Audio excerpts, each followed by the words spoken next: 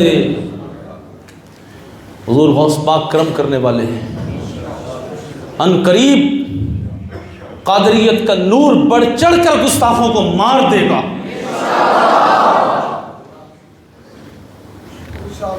غوث اعظم کا غلام کوئی نہ کوئی تو پہنچے گا. اللہ سے دعا کریں اللہ ہماری نسلوں میں رسول اللہ کے وہ غلام دے, ہماری اولادوں کو وہ توفیق دے, جب تک وہ زندہ رہیں اس وقت حضور کے گستاخوں کو مارتے رہیں. نہیں چاہیے کوئی ڈگری, صرف حضور علیہ الصلوۃ والسلام سے وفا کی ڈگری چاہیے. ان بچوں کے لیے بھی وہی ڈگری مانگی ہے, اپنی اولادوں کے لیے بھی وہی ڈگری مانگے ہیں. بس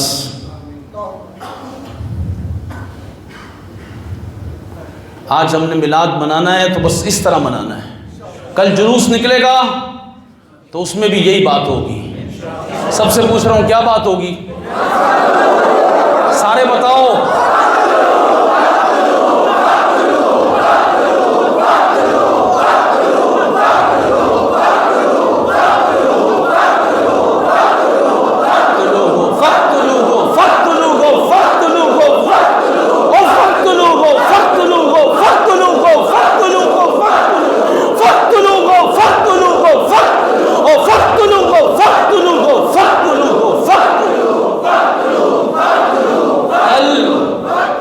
زندگی گزاری ہے نا حضور کے لیے, کام نے مرحبا. اب اعلان یہ ہے یا رسول اللہ آپ تشریف لائے, مرحبا. اس مرحبا کا تقاضا یہ ہے من سب نبیًا من سب نبیًا من سب نبیًا. بس جس کو سمجھ آ گئی وہ حضور کی حدیث پڑھتا ہوا جائے گا. من سب نبیًا من سب نبیًا من سب نبیًا فاقتلوه فاقتلوه فاقتلوه فاقتلوه فاقتلوه فاقتلوه.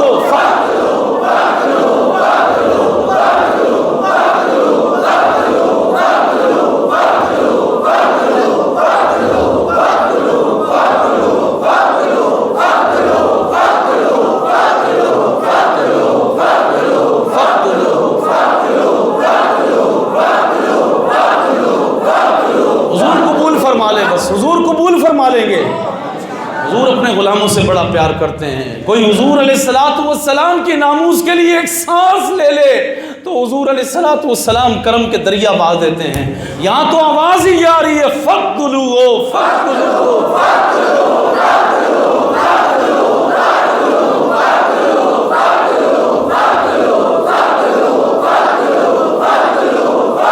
اس تصور کے ساتھ کہ مجھے رسول اللہ دیکھ رہے ہیں, میرا یہ ایمان ہے کہ حضور مجھے دیکھ رہے ہیں, میں حضور کے دیکھتے ہوئے ہی عرض کر رہا ہوں من سب نبیًا فاقتلوه فاقتلوه فاقتلوه فاقتلوه فاقتلوه فاقتلوه فاقتلوه فاقتلوه فاقتلوه. بس